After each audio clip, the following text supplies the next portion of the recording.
Suka atau tidak suka, dunia tetap harus mengakui bahwa kita punya negeri memiliki sejumlah keistimewaan yang bisa menjadi modal untuk kebangkitan umat Islam di seluruh dunia, saudara.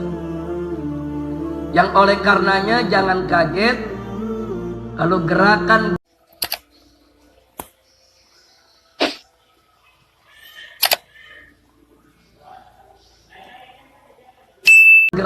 Zionis internasional, baik yang digerakkan oleh kaum Freemasonry ataupun Illuminati, saudara, menjadikan Indonesia sebagai salah satu target penting untuk mereka taklukkan.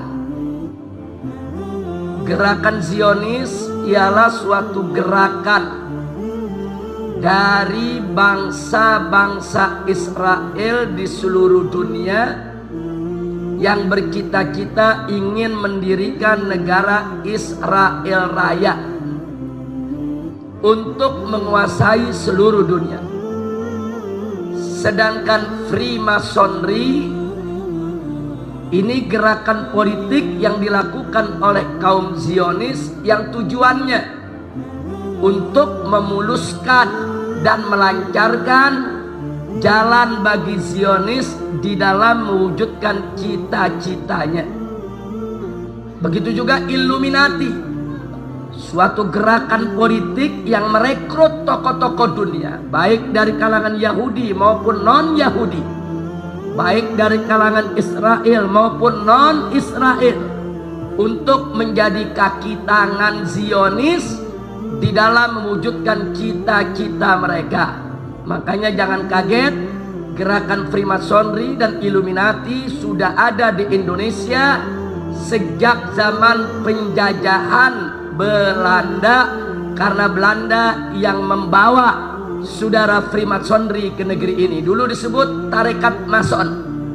Jadi kalau Anda dengar tarekat Mason, saudara, itu tidak lain dan tidak bukan adalah gerakan Freemasonry. Nah, dulu yang banyak ikut, saudara, ini tokoh-tokoh keraton di Jawa Tengah, saudara, bahkan ada juga tokoh-tokoh liberal di zaman pemerintahan Hindia Belanda yang memang setuju dengan prinsip-prinsip sekuler. Dan jangan kaget, kalau di zaman sekarang ini banyak kalangan pejabat dan selebritis, sadar atau tidak sadar, saudara, masuk ke dalam organisasi-organisasi yang dikelola oleh Freemasonry dan Illuminati, seperti Rotary Club, Lion Club. Pejabat kita banyak yang menjadi anggotanya, saudara, baik pejabat di pusat maupun di daerah. Kalau pertanyaannya kenapa mereka tertarik untuk menjadi anggota Rotary Club, Lion Club, dan lain sebagainya, sebab di sana dijanjikan berbagai macam fasilitas, berbagai macam kemudahan, berbagai macam diskon, saudara, mana saat mereka melakukan travel keliling dunia.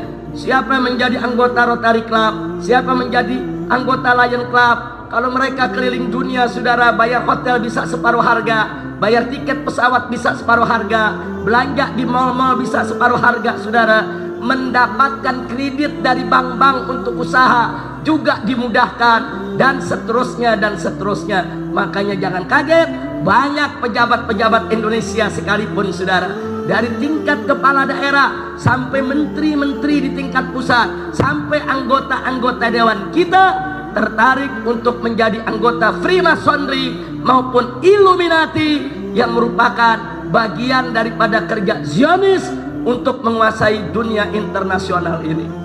Nah, oleh karenanya saya ingatkan kepada semua umat Islam untuk tetap berpegang teguh kepada hablullah yang Allah amanatkan dalam Al-Quranul Karim. Wallahu subhanahu wa ta'ala qala wa'tasimu bihablillahi jami'a wa la tafarraqu. Berpegang teguhlah kamu kepada hablullah, kepada tali Allah, kepada hukum Allah, kepada aturan Allah, kepada ajaran Allah, dan jangan sekali-kali kamu berpecah belah. Umat Islam tidak boleh bercerai-berai, tidak boleh berpecah belah, wajib mereka bersatu di dalam hukum Allah, di dalam menegakkan kalimat Allah, dan di dalam meninggikan kalimat Allah subhanahu wa ta'ala, insya Allah. Nah sekarang mari yuk kita buktikan secara singkat saja.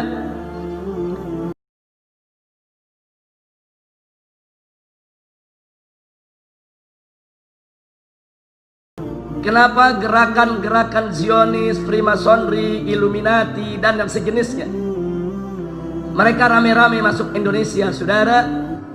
Tadi sudah saya sampaikan tujuannya adalah untuk menaklukkan Indonesia agar bisa melayani kemauan Zionis internasional. Pertanyaannya, kenapa harus Indonesia yang ditarget saat ini, saudara? Sebab Indonesia memiliki sejumlah keistimewaan yang luar biasa yang tidak dimiliki oleh negeri-negeri Islam yang lainnya, saudara. Yang pertama, bahwa Indonesia ini adalah aktsarus sukanan Islamiyah, saudara, fil alam, yaitu negeri yang memiliki penduduk mayoritas Muslim terbanyak di dunia, saudara. Tidak ada satu negara Islam pun yang penduduknya beragama Islam mencapai hampir 250 juta orang, saudara. Dan ini nggak main-main, banyaknya kuantitas dari penduduk Republik Indonesia ini merupakan modal besar untuk gerak pasar ekonomi internasional, saudara. Makanya kita lihat bagaimana Indonesia menjadi sasaran empuk untuk barang-barang produk asing, saudara. Apakah itu penjualan daripada kendaraan-kendaraan otomotif, apakah penjualan elektronik, apakah penjualan lain-lainnya, saudara. Mereka semua serbu pasar-pasar Indonesia karena di sini merupakan pembeli terbesar di dunia, saudara. Nah, jangan lupa, saudara, dan tidak sampai di situ. Dengan mayoritas umat Islam ada di Republik Indonesia ini, saudara, secara otomatis siapa yang memimpin Indonesia, siapa yang menguasai Indonesia, sebetulnya dia adalah pemimpin Muslim sedunia, saudara. Ini merupakan penduduk dengan warga Muslim terbesar di dunia, saudara. Negara-negara Arab tidak seberapa, saudara. Negara-negara Arab terpecah menjadi negara-negara kecil. Ada Saudi, ada Kuwait, ada Yaman, ada Bahrain, dengan penduduk hanya beberapa puluh juta saja, saudara. Tapi Indonesia, negara kesatuan Republik Indonesia, dari Sabang sampai Merauke yang begitu besar, begitu luas, ini menghimpun tidak kurang dari 250 juta jiwa beragama Islam, ibadallah. Oleh karenanya ini dibaca oleh musuh-musuh Islam.